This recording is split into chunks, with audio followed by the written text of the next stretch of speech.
Hello मेरो टिकटकको साथीभाइलाई सम्पूर्णलाई दर्शन छ।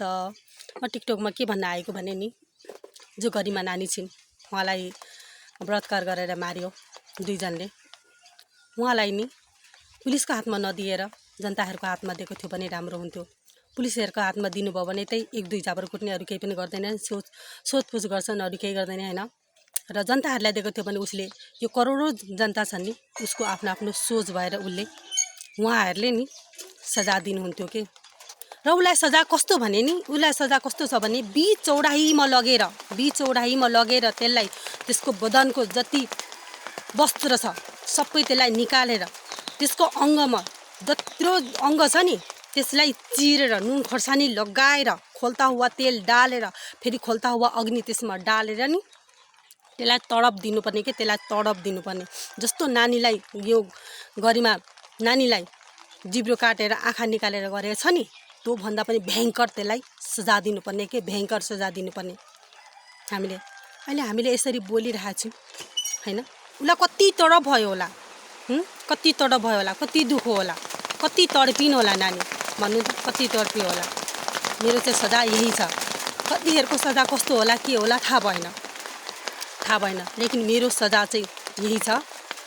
त्यसलाई जनताहरूले आफ्नो हातमा लिएर हैन, त्यो हैन आफैले पनि आफ्नो मर्जीले हैन आफ्नो मर्जीले हैन, सल्लाह गरेर हैन, उहाँ पुलिसहरूसँग सम्पूर्णसँग हाम्रो यो बालन शाह दाइहरूसँग हैन, सम्पूर्णले जनताले सल्लाह गरेर त्यसलाई आफ्नो हातमा लिएर सम्पूर्णको अगाडि बीच चौडाइमा लगेर त्यसलाई सजा त्यस्तो दिनुपर्ने के। कस्तो रहेछ त्यसको बाउआमा, दुईटाको बाउआमा कस्तो रहेछ, दुईटा केटाको बाउआमा कस्तो रहेछ के भन्छ, त्यति सानो नानीलाई पनि माया दया एउटा पनि नलागी त्यो नानीलाई बलात्कार गरेर मारो। कस्तो रहेछ, त्यसको पनि त दुईटा छोरी छ, एउटा बुढी छ, त्यसको पनि बुढीलाई र दुईटी छोरीलाई यस्तो गर्यो भने के हालत हुन्छ त्यो। लेकिन त्यो दुईटा नानीको उसको बुढीको गल्ती छैन, त्यसको गल्ती छ। मान्छेहरूको कतिको सोच होला कि उसको नानीको लागि पनि यस्तो गरौँ, हैन, त्यो नानीहरूको गल्ती छैन, उसको बुढीको गल्ती छैन। के थाहा मेरो बाबाले यस्तो गर्छ भनेर, के थाहा उसलाई मेरो बुढाले यस्तो गर्छ भनेर, कसैलाई थाहा छैन हैन। लेकिन तिनीहरूले त्यस्तो गर्यो र मेरो भन्ने सजा यही छ।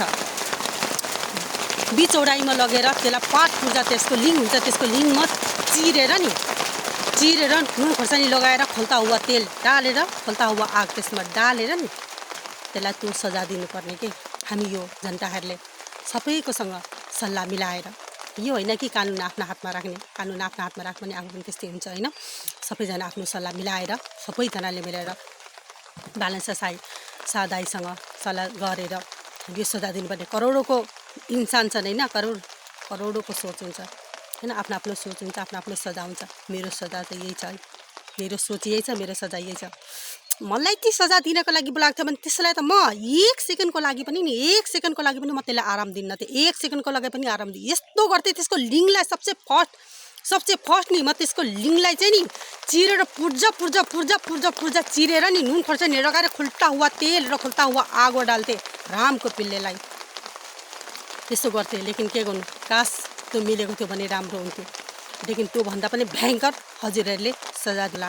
यो मेरो भिडियो मैले भाइरल हुनको लागि र यो लाइक पाउनको लागि मैले गरेको होइन, हरेकमा यस्तो आइरहेको छ हैन, हरेकमा। किनभने म पनि त मम्मी हो, म पनि मेरो चारवटा नानीहरू छ, मेरो त्यसको नानीहरूको लागि मैले गरेको, मैले भ्युज लाइक पाउनको लागि गरेको होइन।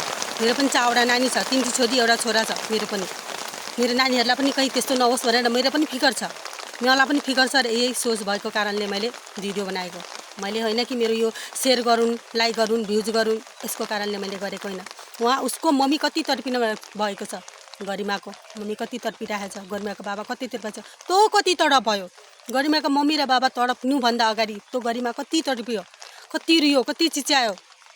त्यो सम्झिँदाखेरि त रुह काप्छ। त्यो मान्छे भएको थियो भने त्यसलाई त म सास लिने टाइम दिँदिनँ थिएँ। मैले बोल्दाखेरि खुन खोलिरहेछ, मलाई बोल्दाखेरि खुन खोलिरहेछ हरामको पिल्लेलाई देखेर। अब रिस कति यसमा पोख्नु भएन। धन्यवाद, मेरो यति नै भन्न थियो, धन्यवाद।